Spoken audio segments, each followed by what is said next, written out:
nanjye agiye kuza. John, wambabariye ugashaka uburyo wakemura kino kibazo. Wambabariye kuko ko umugabo wanjye ari umugabo. Urabizi ko umugabo wanjye ni umusirikare ukomeye, agendana n'imbunda, ashobora kuza twese agahita turasira ahantu hamwe. Wambabariye ukagira ikintu ukora, wambabariye ugatekereza nk'umugabo, ukagira ikintu ukora tukava muri ibi bibazo turimo. John, wambabariye ndakwinginze. Ariko se wagira ngo nkore iki? Ngiye ibyo bintu byo kugutera inda nta n'ibyo narinzi. Nibwo ukimbwira ko natwite none ngo nshaka ikintu nkora, ndakora ikintu ndabigenza ntingambwira nawe ikintu nakora.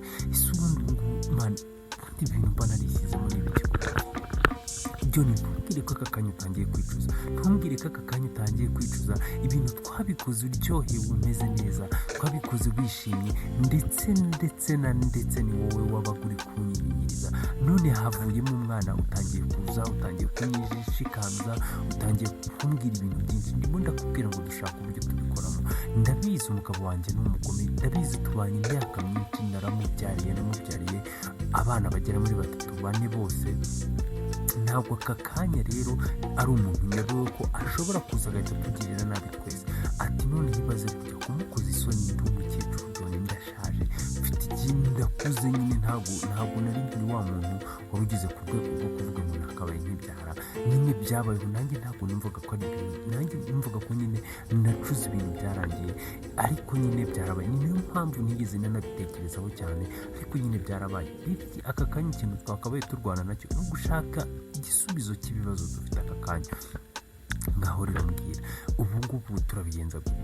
John we yabuze icyo avuga, yabuze ayacira n'ayamira, ibintu byamucanze, yabuze icyo atekereza n'icyo areka. Yaramubwiye ati basi se reka nkwereke, reka nkubwire, nta kuntu byibura washaka ahantu wajya njyewe nkagukodeshereza, ukabayo nyine, ukabayo ku buryo umugabo atazamenya ahantu wagiye, ku buryo nyine nta n'amakuru yawe namwe azumva. Uwo mugore aramubwira ati ariko se nanone mfite abana John, mfite abana nanone kubasiga kugira gute, byose nabyo ni ibindi bibazo.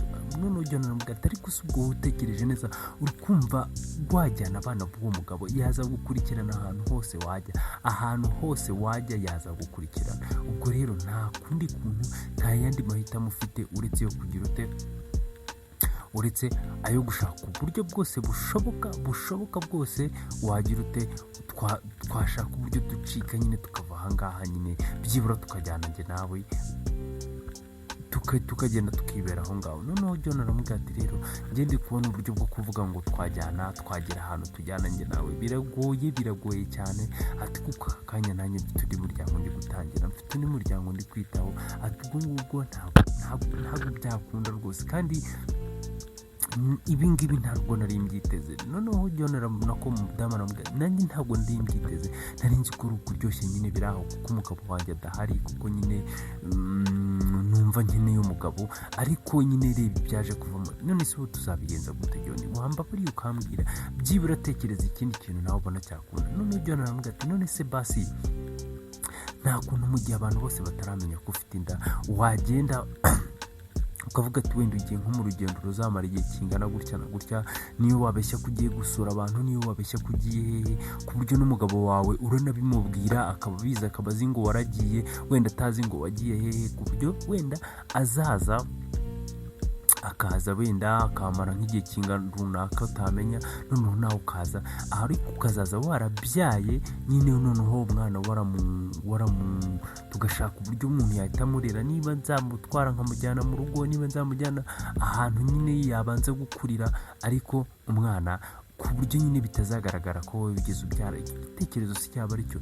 Noneho umudamu aramubwira ati icyo gitekerezo nicyo, ariko nanone kumara aho hantu se wahakura he? Aho hantu se njye nzahaba ni jyenyine?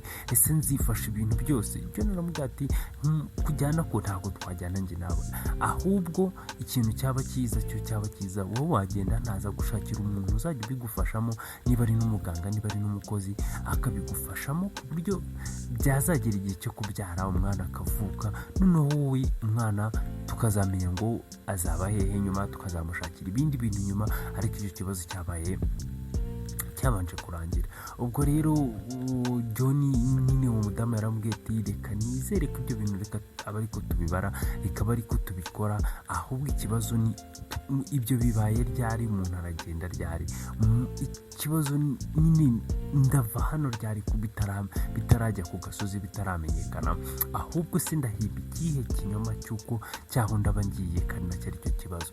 Ubwo rero twagarutse ku rundi ruhande, murabyibuka ko hari muri rya joro ibintu bimeze nabi, ndetse Jenny nako Isabella agiye kwiyahura. Ewana neza bari bakimugeraho rero yahise yinaga mu mazi ba Aime ndetse na wa mukozi wo kwa Isabella bamugezeho, yahise yinaga mu mazi. Bishoboka ko atanabumvisha, cyangwa se bishoboka ko yanabumvisha, ahubwo agatekereza ko ari abandi bantu baje wenda kuba bamusubiza inyuma, agahita yiroha mu mazi. Mu kwiroha mu mazi rero, ako kanya Aime yahise aza nawe yinagamo.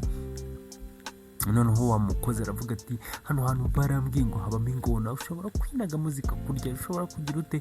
Gusa Aime wenyine yahise arangiza kwinagamo, byarangiye. Noneho uwo muhungu nawe akajya avuga ati ese ubu njye mu mbigenzi nte, akavuga ati njyemo ingona zibye. Ati none se ngo ubu atari ko nta kintu ntakora ku kamabuja, nta kintu ntakora. Nawe rero yahise yinagamo. Ewana barashakisha.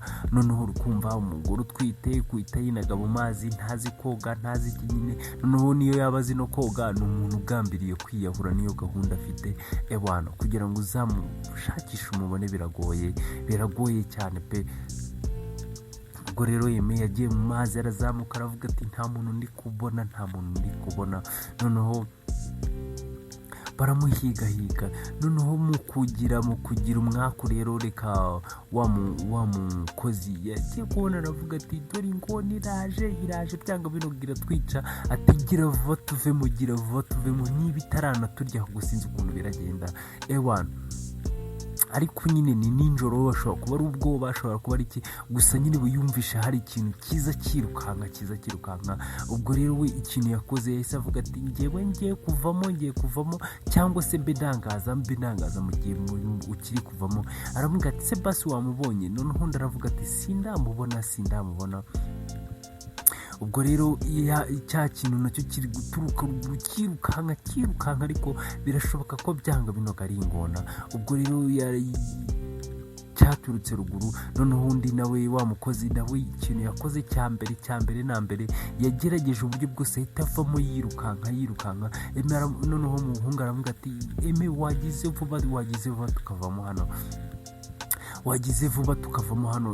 Ubwo nyine niba ari Isabella twamubuze.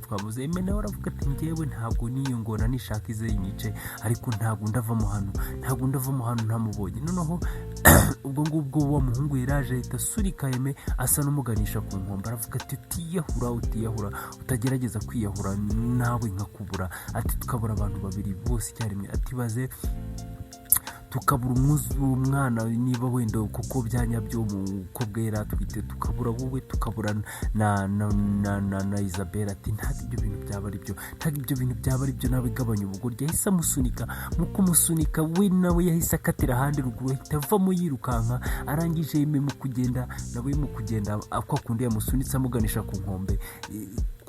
Bw'amahirwe yaragiye akoma ku muntu, yumva ni Isabella nyine, ahita amuzamura. Mu kuzamura wundi nawe ari hejuru, nawe ahita amufata. Mu gihe akizamuka yahise amujyana hirya ku ruhande. Noneho hasigaramo Aime nawe ari kuzamuka, biranga fataranyerera, yangona nayo iri hafi iri kuza. Ewana ibintu birakomeye. Kugira amahirwe yiwe nyine wa muhungu yahise agaruka yirukanka, ahita amufata, aramukurura mu kumuzamura. N'ingona nayo yazamukanye nayo, ariko ingona igiye gufata ifata ubusa nyine, iramuhusha nyine. Ewana yarazamuka ariko uvuga ati mana we nari mpfuye, ibintu byari bimeze nabi, ubuzima bwanjye neza bwari bugiye. Noneho uwo mugore akabona ko nuza uwo mujama aravuga ati reba nk'ibintu byari bibaye, reba ukuntu byari bigenze. Atariko Imana ishimwe basi turamutabaye, Imana ishimwe avuye. Aime nawe ahita avuga ati ahubwo se ameze ate, bimeze bite? ati ameze ate, ari guhumeka bimeze bite.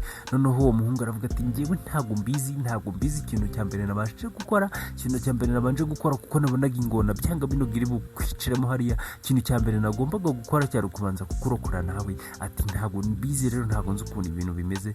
Ati ahubwo ikintu twakora aka kanya tutitaye no kuvuga ngo ameze ate, ikintu twakora uri kumva ni umubyeyi utwite byanga binoga yarushye, niba atanaruhijwe no kuvuga ngo yanyweye amazi menshi yagize ute, urukumva nta mbaraga nyinshi afite. Ikintu cya mbere dukwiye gukora aka kanya ni ugushaka uburyo duhamagara kwa muganga cyangwa se tumugeza kwa muganga. Ati tukareba uburyo yagerayo. Noneho uwo aramubwira ati tugiye guhamagara kwa muganga byatinda, kandi urabizi ko n'ubundi nazanye imodoka, reka dushaka uburyo duhita tumushyira mu modoka. Ati ariko ikintu ndi kumva asa n'ugihumeka. Ubwo rero nyine bahise bafata imodoka birukanka, bahita bamujyana kwa muganga. Kumujyana kwa muganga, ubwo na wa mushiki wa Eme ari guhamagara ahamagara Eme. Aramubwira ati noneho reka mbwize ukuri, ndatwaye reka shaka uburyo tuvugana. Noneho umukobwa aravuga ati hoya banza umbwire ukuntu ibintu bimeze. Aravuga ati noneho njye reka nguhe wa muhungu turi kumwe, reka nguhe wa muhungu wa mukozi wo kwa Isabelle n'ubundi niwe turi kumwe, reka muguhe muvugane kuko njye ndatwaye batambona cyangwa se kubera ukuntu ndi kwihuta hakagira ikindi kibazo kiza kuba. Noneho ubwo uwo muhungu yaramubwiye ati ewana wumve ngo tugize amahirwe Isabelle twamubonye, watubwiriye amakuru mu gihe, wakoze kuba watubwiriye mu gihe.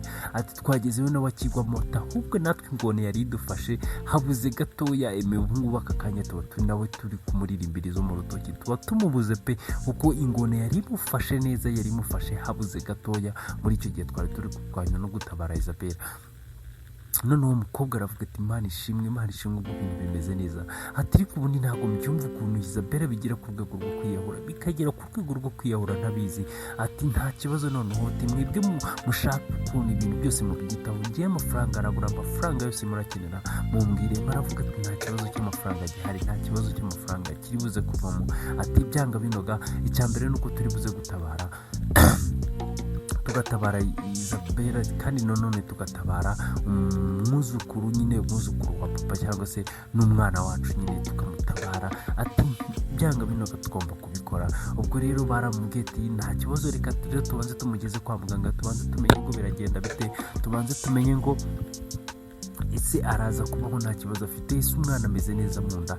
Ibindi byose turajya dukomeza kugenda tukubwira ukuntu ibintu bimeze. Ku rundi ruhande rero kwa John yaratashye afite